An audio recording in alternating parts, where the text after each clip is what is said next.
Bon les gars, aujourd'hui on va parler des pires conseils entrepreneuriaux qu'on nous a donnés.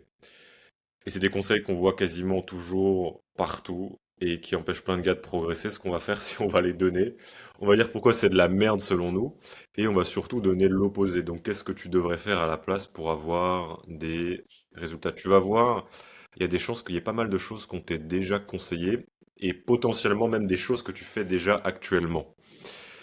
On commence avec quoi, Nathan? C'est quoi pour toi le premier qui te vient en tête sur les bons conseils de merde qui sont souvent l'opposé de ce que tu devrais faire dans l'entrepreneuriat? Bah, en vrai, pour moi, le conseil que j'ai reçu de merde le plus récemment possible, c'était, par rapport à mon contenu, c'était teste différentes choses. Genre, mais non, mais tu devrais prendre tes vidéos et tu devrais aussi faire des shorts que tu mets Ça, c'est sur de la bonne YouTube, merde. que tu mets.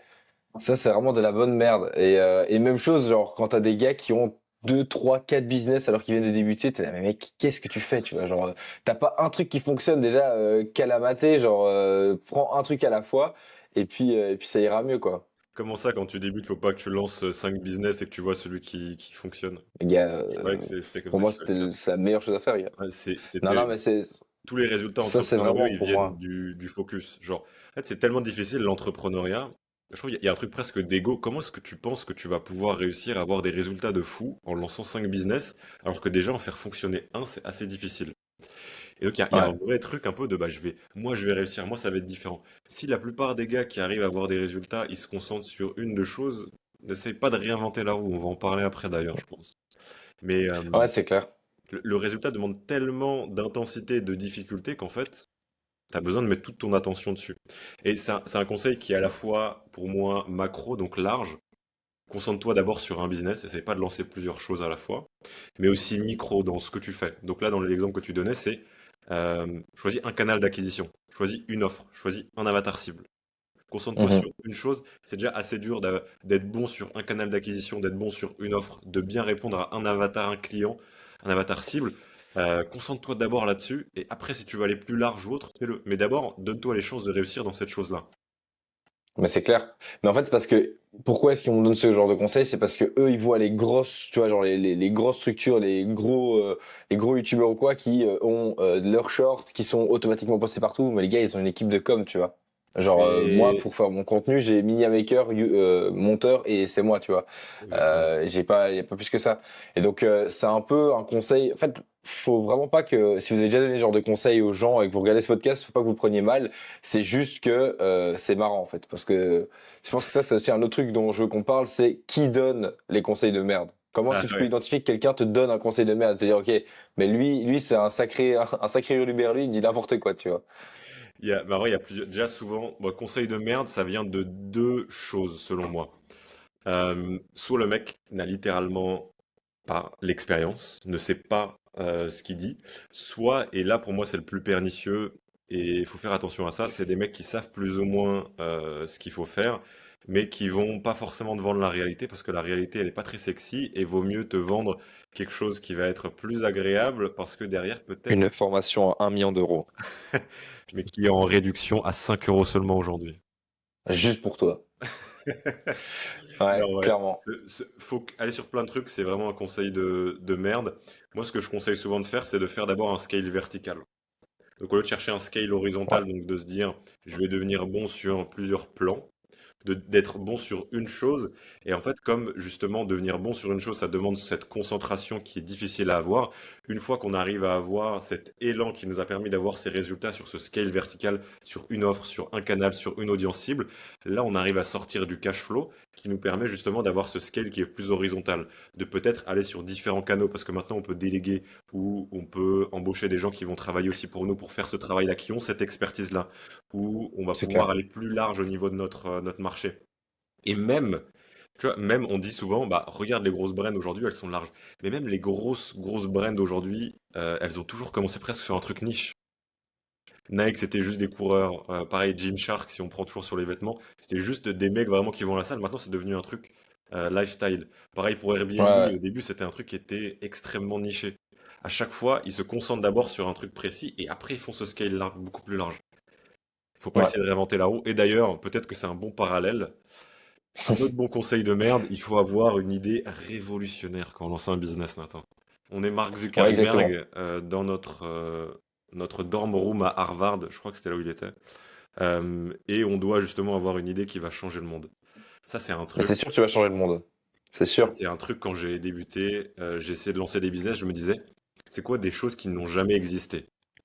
En fait, il y a tellement de choses, il y a tellement de trucs de merde dans ce conseil. Déjà, en général, si personne l'a fait jusqu'à aujourd'hui, très souvent, il y a une raison. Ou alors, c'est-à-dire que peut-être que ça ne fonctionne pas. Ou alors, ça veut dire qu'il y J'ai a des gens qui éternué. l'ont déjà fait, mais tu le sais pas. Ça veut pas dire qu'il faut pas lancer de nouvelles choses. À tes souhaits, Nathan. Ouah, merci. Ça veut pas dire Je qu'il faut pas savais que ça lancer allait de nouvelles arriver. choses, mais ça veut dire que selon moi, surtout quand tu débutes en entrepreneuriat, vouloir lancer une idée qui est révolutionnaire, qui va changer le monde, ça demande tellement de compétences entrepreneuriales que tu n'as pas quand tu débutes, qu'il faut pas que tu essayes de réinventer la roue. Faut que tu commences au niveau 1. Essaye pas de te dire, je vais battre le boss de fin alors que tu es encore dans le tutoriel. Donc, essaie pas de réinventer la roue, selon moi, tu peux juste avoir un positionnement qui est un petit peu différent. Et même au début, je donnerais un argument, un conseil qui, je pense, est assez impopulaire. Tu peux faire exactement quelque chose de similaire à quelqu'un d'autre. Dans tous les cas, le but, c'est que tu puisses avoir tes premières baffes entrepreneuriales à prendre. Et derrière, peut-être te rendre compte qu'il faut que tu te positionnes différemment, qu'il faut que tu aies une offre qui soit un petit peu différente, que tu approches ton acquisition d'une manière qui soit différente de ce que la plupart des gens font. Mais au début, le plus important, faut faire, faut faire quelque chose déjà qui a été prouvé, juste pour qu'on puisse apprendre. Et derrière, si on veut réinventer le monde, go. J'ai fait une bonne aparté là-dessus. Est-ce que tu as des choses à rajouter sur ce point? Bah non, mais franchement, c'est ça, hein. Enfin, grosso modo, il n'y a aucun business où tu te dis, vas-y, je suis unique, je suis le seul ou quoi. C'est des couilles. Et même quand on te dit que oui, c'est l'opportunité ou quoi, je pense qu'on a déjà fait un podcast en disant que c'est scamesque. Mais donc, ouais, faut arrêter de croire que tout le monde est un génie ou que justement vous allez pouvoir créer le business model. Et le truc qui me rend le plus fou, moi, c'est les mecs qui créent de zéro des nouvelles manières de pricer. Alors en fait, on va pricer en prenant mon taux horaire multiplié par la commission de. Enfin, gars, qu'est-ce que tu racontes? Si ton client il comprend même pas comment est-ce qu'il va pouvoir payer tes factures, il t'en payera pas, tu vois. Donc arrête d'essayer de trouver des manières un peu révolutionnaires ou originales de te faire payer. Donc ouais, non, ça c'est aussi un peu le truc qui me fait marrer, genre de se différencier aussi par la manière dont tu vas être rétribué, la manière dont ton entreprise fonctionne, tu vois. Il y a un point qui est important pour moi là-dessus, c'est pas qu'il faut que tu fasses exactement la même chose que les autres, c'est juste déjà que chaque chose en son temps. Donc au début, tu vas peut-être avoir des compétences juste de base et après te demander, ok, comment est-ce que je peux vraiment avoir une approche qui est différente? Parce qu'au début, tu n'as même pas les compétences de savoir comment est-ce que tu vas te positionner différemment. Mais c'est juste te dire que au début, faut pas essayer de réinventer forcément la roue. Tu pourras le faire après. Mhm. Chaque chose en son temps. Le business que tu lances le premier, en général, ce sera pas ton dernier business. Donc juste concentre-toi sur progresser, sur faire des choses qui fonctionnent déjà pour pouvoir apprendre comment tout fonctionne. Quand tu débutes à t'entraîner pour, je sais pas, pour devenir meilleur au foot, t'essaies pas de réinventer le sport. Tu apprends juste les bases et derrière, si tu veux réinventer le sport parce que tu es extrêmement bon, bah, tu pourras parce que tu as eu cette expérience-là. C'est pareil pour l'entrepreneuriat. Et d'ailleurs, dans le conseil que tu as donné, enfin ce que tu as dit juste avant, un autre bon conseil de merde, si on parle de ce que tu parlais sur le pricing, c'est avoir tout prévu, avoir un business model avant de lancer son business. T'as pas un Ouais, business model ça c'est. sur un PowerPoint de 20 pages sur le premier business que tu as lancé, Nathan? Gars, tu. Bah en fait, bah non, ouais, j'ai encore le PowerPoint de juste de vente, tu vois. Bah, donc en vrai, Ah ouais. c'est ça. Mais ouais, non, j'ai pas. Parce qu'en fait, genre juste pour le coup, j'ai pas fait cette erreur-là de me dire, vas-y, je suis Steve Jobs. Juste, je me suis dit, vas-y. Faire des sites internet, c'est pas très compliqué. Je me lance là-dedans et c'est là où j'ai découvert la passion qu'est la vente et voilà. Mais donc ouais non pour le coup je suis pas trop tombé là-dedans. Mais moi il y a un autre truc aussi enfin ça revient en fait ça complète un peu ce que tu dis genre avoir un gros business plan ou quoi. C'est avoir des tunnels de vente de détraquer genre en mode alors je vais les renvoyer sur ça puis après il va forcément venir sur mon LinkedIn et bah forcément et puis sur mon LinkedIn il va venir dans mon school. Enfin gars qu'est-ce que tu racontes? Personne ne va suivre ton putain d'arbre tu vois. Ça me fait, Ah, ça me mais, fait marrer, quoi. mais on repart sur un classique qui est une procrastination genre de juste planifier. T'es pas un entrepreneur parce que, et je le dis avec tout l'amour du monde, hein, mais t'es pas entrepreneur parce que t'es devant Notion et ChatGPT. T'es entrepreneur parce que tu commences à proposer des offres à des gens, à recevoir des paiements, à parler avec tes clients. Tu vas beaucoup plus apprendre sur ton business, sur ce que tu devrais faire, juste en prenant ton téléphone, en appelant des putains de clients, plutôt qu'être d'être devant GPT à te dire, ok, j'ai vu cette vidéo de ce mec, je devais faire ce funnel-là, automatiser cette chose-là, et après, justement, il y aura mon lead magnet qui va leur renvoyer avec une email sequence, et le mec va arriver. avec 10 000 € juste devant chez moi à sonner devant ma porte. Ça ne marche pas comme ça. C'est sûr, c'est sûr, c'est sûr, c'est clair. Et c'est un Mais peu le donc truc, ouais, ça c'est ça c'est... sert à rien d'essayer d'automatiser des choses ou de mettre Ouais, de la complexité alors qu'on sait même pas ce qui fonctionne. Améliore la conversion, apprends ce qui fonctionne, apprends comment pitcher ton offre. Après, si tu veux ramener de l'automatisation et autres, des process, fais-le. Ça sert à rien d'essayer de scale quelque chose qui ne fonctionne pas de base. c'est clair. Bah, c'est ça en fait, processiser c'est un truc qui est génial, genre ça te fait gagner énormément de temps, mais si t'as pas fait la tâche 100 fois et que tu peux pas avoir des bons learnings des 100 fois où t'as essayé en fait, bah, juste tu vas processiser pour potentiellement un truc qui ne fonctionne pas et même qui va te mettre dans la merde pour plus tard quoi. Ouais, Donc ouais, ça c'est le bon truc aussi. Et un autre truc aussi où beaucoup de gens font cette erreur-là, c'est de déléguer alors qu'ils ne maîtrisent pas. ouais. Commencer à déléguer une tâche juste si tu délègues une tâche trop tôt, c'est parce que tu as la flemme. C'est pas parce que tu es un entrepreneur ou un génie ou parce que tu as scale super vite. C'est parce que tu as la flemme. Ça te fait chier de faire tes calls de vente, du coup tu veux les déléguer alors que tu fais même pas 1000 balles. Ça te fait chier de faire ton setting alors que tu veux le déléguer alors que tu fais pas encore assez d'argent. Tout ça, c'est le genre de décision facile à prendre, de dire ah, ben, je vais prendre quelqu'un d'autre et il le fera forcément mieux que moi. Au début, personne ne peut mieux vendre que toi. Et c'est pour ça que nous, on accompagne les gens qu'à partir de 10 000 balles dans mon agence, tu vois. Parce que avant, ça sert pas à grand chose. En fait, la personne, elle a pas assez vendu, elle a pas assez mis la main dans le cambouis, et donc elle sait pas nous donner tous les learnings qu'elle a pu avoir en amenant justement son offre à 10K, tu vois. Et Donc c'est ouais, pour ça faire un c'est. parallèle justement avec toi, l'agence où tu accompagnes des gens au-dessus de 10K. Nous, dans Spark, Ouais, on accompagne justement des mecs donc Nathan et moi, toi et moi, dans Spark, on ouais. accompagne des gars qui débutent justement. C'est un conseil qu'on donne très souvent, c'est, ok, oublie beaucoup de ce que tu peux voir, parce qu'en fait, beaucoup des conseils de merde sont souvent basés sur un désir de facilité, un désir une sorte d'idéalisation de l'entrepreneuriat. On essaie souvent d'amener une sorte de cassure sur ce que c'est que le vrai entrepreneuriat. L'entrepreneuriat, c'est difficile. Au début, tu fais des choses qui ne scalent pas. Il faut d'abord que tu mettes les mains dans le cambouis, que tu apprennes les choses, et après, on va pouvoir réfléchir à tout ce côté automatisation et autres. Mais en fait, Clairement. le plus important, c'est justement ces premières phases dans lesquelles c'est toi qui vas apprendre, c'est toi qui vas être la tête dans l'arène en train d'essayer de te battre, d'apprendre comment ça fonctionne. Et c'est là où tu apprends. C'est extrêmement important selon moi. Il y a d'autres conseils de Ouais, merde je suis pour d'accord. toi qui sortent du lot. J'en avais un qui Moi, me il y a venait un en tête sur truc. suivre ta passion. Ah ouais, ok. Suivre ta Ouais, passion, c'est bah, bah moi je suis. un peu pourri aussi, quand même. J'ai toujours été passionné par les sites internet quand j'ai commencé. Gars. J'adore les sites internet. Je veux dire, même le SEO, mais qu'est-ce que c'est incroyable. Enfin, non, mais si j'avais suivi ma passion, j'aurais fait un truc sur le football américain ou quoi à l'époque et j'aurais peut-être eu. Tu vois, moi j'aime bien ce genre de business-là quand même. Genre, suis ta passion, c'est un conseil de merde si tu veux faire de l'argent rapidement, quoi. Mais genre, moi, les petits commerces, tu vois, quand tu visites une ville ou quoi, d'un truc très niche où les Mhm. mecs sont, genre par exemple les antiquaires ou quoi, nichés dans les pièces, genre les pièces de monnaie. Eh ben, pour moi, c'est un truc qui est génial. Les mecs sont passionnés de pièces. Genre, tu vois, Ah ouais. tu prends du recul, c'est quand même hilarant et pour autant, c'est trop stylé. Et donc, ouais, je trouve que le suite à passion, c'est de la merde, à part si tu as une passion qui est très monnayable. Imaginons ta passion, c'est la vente. Non, mais genre, Orvan, genre, il y a des mecs, ben, on en connaît. Clément, il est trop fort en dessin. Sa passion, c'est le dessin. Ouais. Et il la monnaie pour autant, tu vois. Ouais, ouais. Je pense qu'aussi, il faut voir au niveau des ambitions qu'on a. Je pense que tu peux vivre de ta passion, vraiment vivre de ta passion et apprécier ça, si tes ambitions sont peut-être de faire 3 000 à 4 000 € par mois et tout ça. Selon Mhm. moi, il y a quand même un problème avec vivre de ta passion, c'est qu'on va idéaliser le résultat que ça va donner.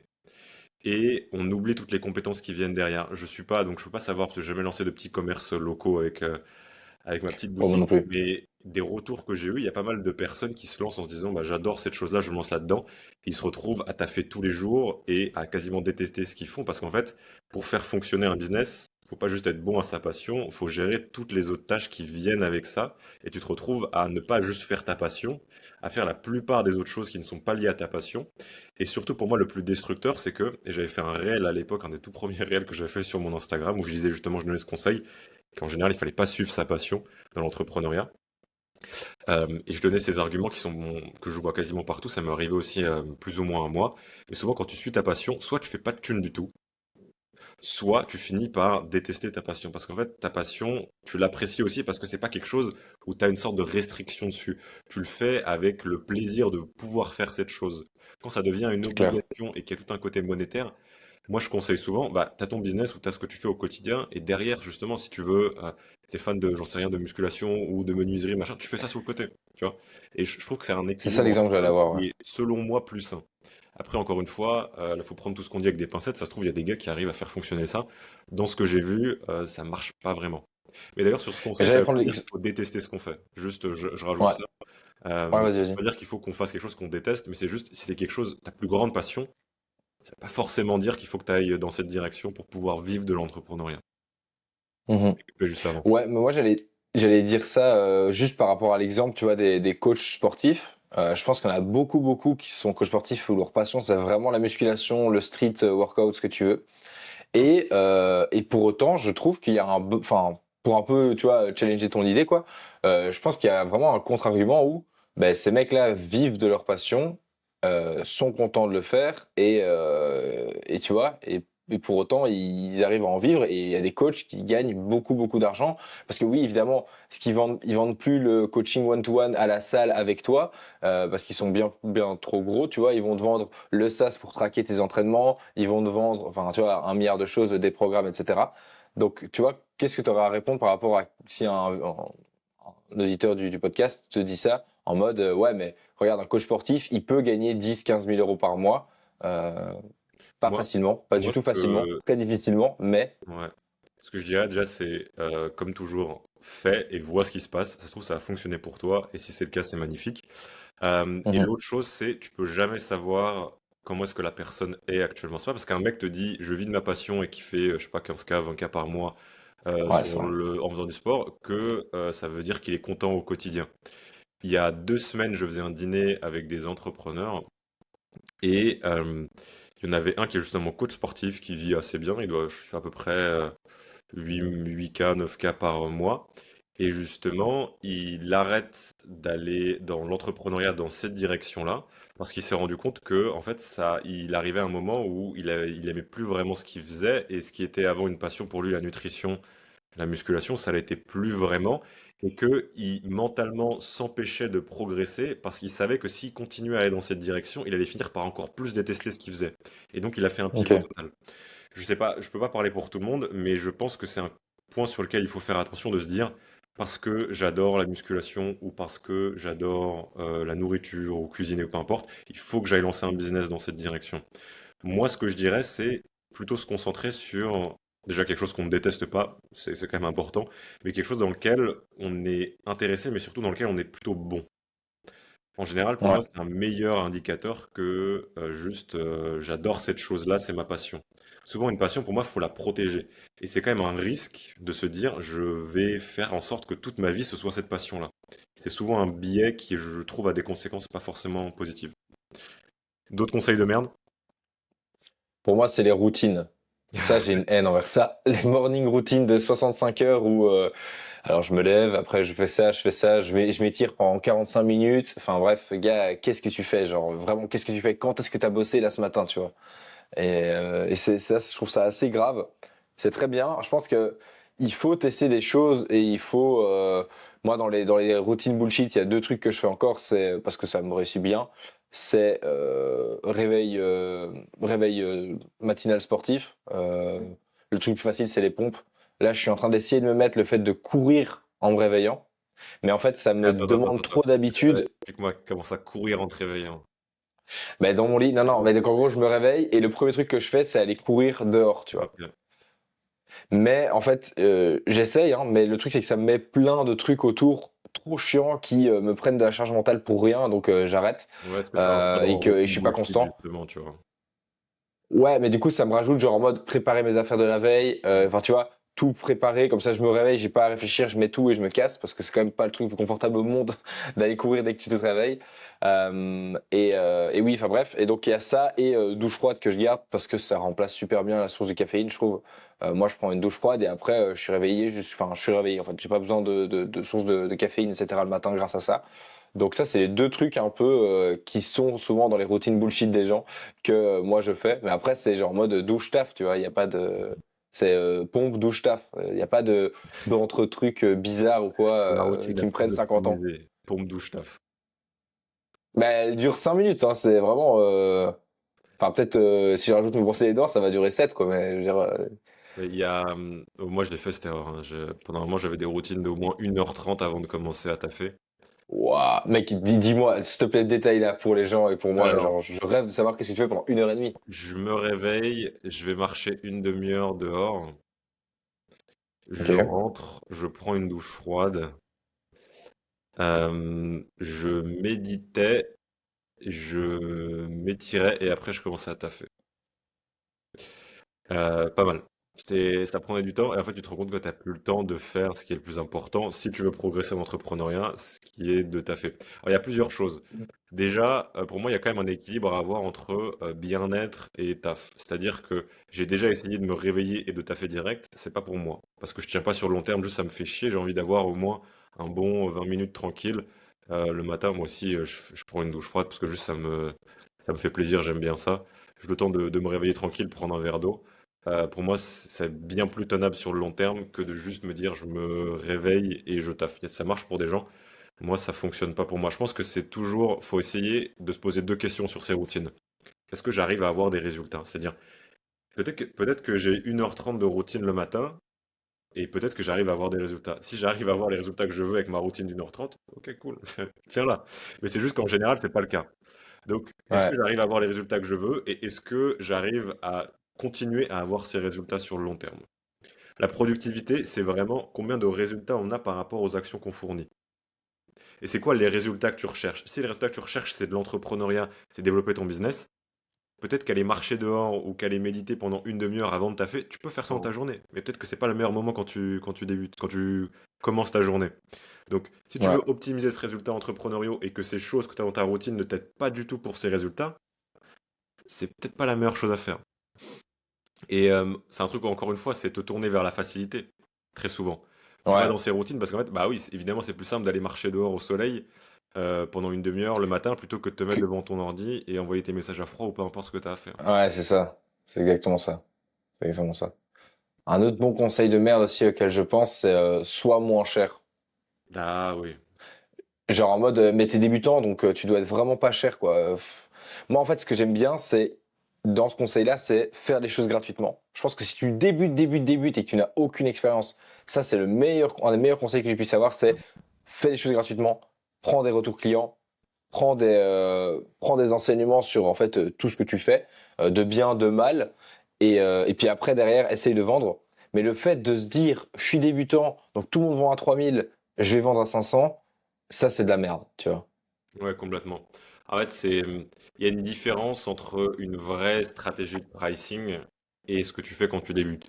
Quand tu débutes, évidemment, bah, il faut que tu essayes le plus possible d'avoir les connaissances, les apprentissages et aussi l'entourage, les premiers retours clients qui vont te permettre de justement d'avoir ces premiers résultats nécessaires financiers.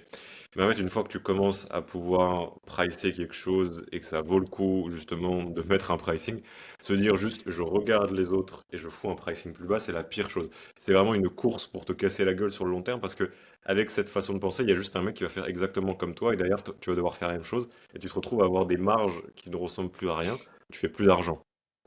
Euh, donc cette technique de juste je regarde ce qui se passe, je price plus bas, c'est terrible parce qu'en plus ça force la personne à pas du tout, encore une fois à tes souhaits, ça force la Désolé. personne à pas du tout être inventive sur aussi comment est-ce qu'elle pourrait proposer son service ou autre. C'est genre juste, ok, bah c'est bon, j'ai juste qu'à pricer plus bas.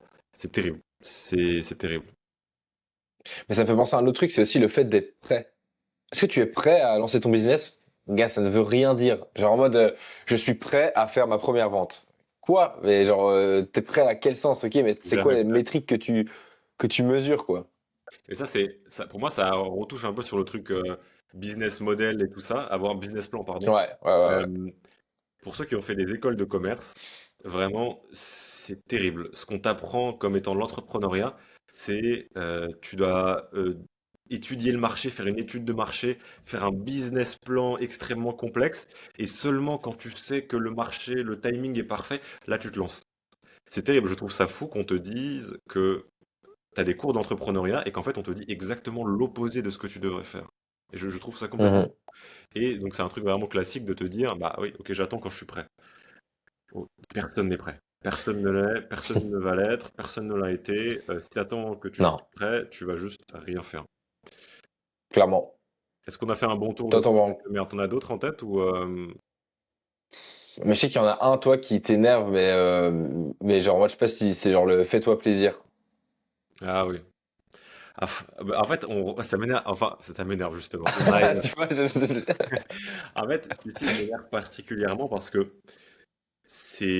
parce qu'il est un peu personnel, c'est-à-dire qu'il m'a fait perdre beaucoup de temps dans l'entrepreneuriat. De penser que, et c'est souvent dû à l'image que les gens nous renvoient de l'entrepreneuriat, encore une fois, de cet entrepreneuriat facile, de cet entrepreneuriat où tu scales facilement, où tu as de l'argent passif ou autre, c'est que quand tu t'attends à des choses qui ne sont pas la réalité, derrière, quand tu es face à la réalité, tu dis qu'il y a un problème. Alors qu'en fait, non, toutes les choses qu'on a dit, ces difficultés, c'est une fonction de l'entrepreneuriat. Donc si tu vas juste essayer de te faire plaisir, bah en fait, tu vas jamais faire le nécessaire pour avoir les résultats. Et je trouve Mhm. que même justement, tu peux aller dans la difficulté, faire ces choses difficiles et trouver de l'épanouissement, trouver de l'appréciation dedans, justement parce que c'est difficile. Et c'est ça qui va rendre le résultat aussi bien plus agréable. Si c'était facile, ça n'aurait Clairement. pas de sens. Et donc, ce truc de se faire plaisir, ça touche aussi un petit peu à suivre sa passion. Bah, en fait, ça marche pas vraiment parce que quand tu te fais plaisir, tu fais pas les actions nécessaires qui sont difficiles pour avoir des résultats entrepreneuriaux. Ça veut pas dire que Ouais. c'est l'enfer, l'entrepreneuriat, au contraire, c'est extrêmement épanouissant. C'est juste qu'il faut être en accord avec la réalité de l'entrepreneuriat, les attentes, que c'est difficile. Va falloir parfois se faire, et même souvent se faire violence, faire des choses qui sont difficiles pour pouvoir avoir des résultats. Et donc ce truc, parce que moi ça m'énerve, je commence à en avoir marre de tous les mecs qui vendent l'entrepreneuriat comme si c'était facile, une balade tranquille, tu fais de l'argent et tout ça, juste pour que derrière ils empochent un billet et qu'ils détruisent un peu les passions entrepreneuriales de mecs qui pourraient réellement avoir des résultats. Mais gars, L'entrepreneuriat, la quantité de gens dans ce parc, la plupart des gens dans ce parc, ils avaient pris un accompagnement, une formation où on ah leur a ouais. vendu du rêve. Et gars, ils sont là. Ah, ok, donc en fait, c'est comme ça que je dois faire. Et à partir de, ah, ok, donc en fait, j'ai des résultats parce que je fais ça. Enfin, tu vois, c'est genre en mode, ils tombent de haut, quoi. Genre en mode, je me la suis donnée et maintenant je suis content des résultats que j'ai, tu vois. Mais au moins, Ouais. ils se la sont donnés avant, tu Et vois. exactement. Et c'est même un truc quand nous on parle de Spark et on utilise vraiment ça pour choisir des personnes avec qui on va travailler sur leur business. C'est si t'es pas prêt à la réalité entrepreneuriale. Genre, si on sent que au niveau de ton approche mentale, tu t'attends à ce que ce soit une balade de santé, on va pas travailler ensemble parce qu'en fait, juste, Ouais. c'est un truc que Bah, je on en a dis et refusé, hein. vraiment, c'est un point qui est important. On veut te faire devenir un vrai entrepreneur, t'apprendre le vrai entrepreneuriat. Qu'est-ce que tu préfères? Avoir une sorte de version idyllique de ce que peut être l'entrepreneuriat et ne jamais avoir de résultats, ou faire face à la Mhm. réalité, à la difficulté et là progresser? Et j'ai l'impression et j'espère qu'on arrive à un point de cassure où les gens commencent à en avoir marre de tous ces vendeurs de rêves ou de mecs qui vendent pas une réalité entrepreneuriale et qui te font perdre ton temps et ton argent et que les gens commencent Ouais. à avancer dans le vrai entrepreneuriat. Ce qui est bien, c'est que ça fait le tri en fait. Ceux qui sont pas réellement motivés par devenir entrepreneur, par impacter le monde, par créer de la valeur, bah en fait juste next, passe à autre chose. Bah, on le voit, hein. On le voit, hein. C'est de plus en plus. Et même la quantité de gars qu'on a refusé, gars, que d'autres auraient pris parce que bah, enfin, tu craches pas sur, enfin, tu vois, c'est de l'argent, genre en mode où les gens sont prêts à te payer et toi tu dis au final, ah bah, en fait, bah, on a bien réfléchi tous les deux et on le sent pas parce qu'on sent pas que t'es prêt à faire les sacrifices. Pose-toi et pour la prochaine version, pour prochaine édition, on te recontactera et si on voit que t'es Mm. prêt, là, on pourra commencer à bosser ensemble.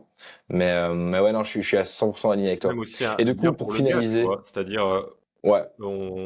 il n'y a rien de pire que de penser que tu vas pouvoir atteindre quelque chose et en fin de compte, tu te rends compte que dans la réalité, c'est différent. Donc déjà, bon, c'est nous au niveau de notre éthique, nos valeurs et le business, mais c'est aussi lié à lui, en fait. C'est bien pour toi. Ne prends pas quelque chose qui n'est pas fait pour toi actuellement. Bah, même le truc derrière, ouais, c'est ça. C'est genre en mode, on lui évite le fait d'investir de l'argent pas forcément au bon moment pour lui. Et nous derrière, ce qu'on gagne, c'est un mec qui a confiance en nous derrière parce qu'il se dit, mais en fait, ok, mais en fait, waouh, première fois qu'on ne me push pas à acheter, on me refuse une vente parce qu'on sent que je suis pas assez prêt, tu vois.